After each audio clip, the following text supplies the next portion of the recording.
ଜୟ ଜଗନ୍ନାଥ ସାଙ୍ଗମାନେ। ଆଜି ବାହାରିଲି ସରୁ ଘରକୁ, ମାନେ ଶାଳୀର ଶାଶୁ ଘରକୁ। ସେଦିନ ତ ମଟନ ଭୋଜିଆ ହେଇଗଲା, ଶାଳୀ ମୋର ରାଗିଥିଲା, ଶାଶୁ ଘରକୁ ପଳେଇଛି।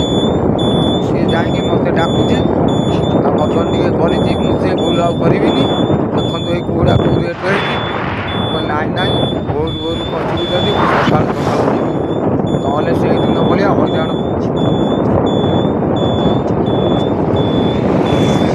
ଆଉ ମୋ ସାଙ୍ଗରେ ସରୁ ବି କଟା ହେଇଛି। କହିଲା ହଉ ଭାଇ। ମୁଁ ମାନେ ବଡ଼, ସିଏ ହେଲା ସାନ। କହିଲା ଆଉ ଭାଇ ଆସିବ ଯଦି ବୁଢ଼ା ହେଇକି ଦେଖିକି ଗାଡ଼ି ଚଲେଇବ। ଗାଡ଼ିଟା ତ ଦେଖନ୍ତୁ ମୁଁ ଚଲାଉଛି ଧୀରେ ଧୀରେ, ଆଉ କ'ଣ କରିବି। ଏଇଟା କ'ଣ ହେଲା ଭଳିଆ ହେଇଛି। ମୋ କଥା ମାନନ୍ତୁ, ବୁଢ଼ା ହେଇଛି ଜମା ଘରୁ ବାହାରନ୍ତୁ, ନହେଲେ ମୋରି ଭଳିଆ ହଇରାଣ ହେବେ, ଚନ୍ଦ୍ରରୁ ବାଟ ପାଇବେନି। ଦେଖନ୍ତୁ କେଉଁ ଭଳିଆ ବୁଢ଼ା ହେଇଛି, ଖାଲି ଖାଲି ନଜର କରନ୍ତୁ। ମୁଁ ସିନା କହୁଛି ଜୟ ଜଗନ୍ନାଥ, ଦେଖନ୍ତୁ କେଉଁ ଭଳିଆ ଭିଡ଼ିଓ ହେଉଛି। ଦେଖନ୍ତୁ ରାଧେ ରାଧେ। ଟିକେ ସବସ୍କ୍ରାଇବ୍ କରିଦିଅନ୍ତୁ ଭାଇ, ତଣ୍ଟି ପଡ଼ିଗଲାଣି।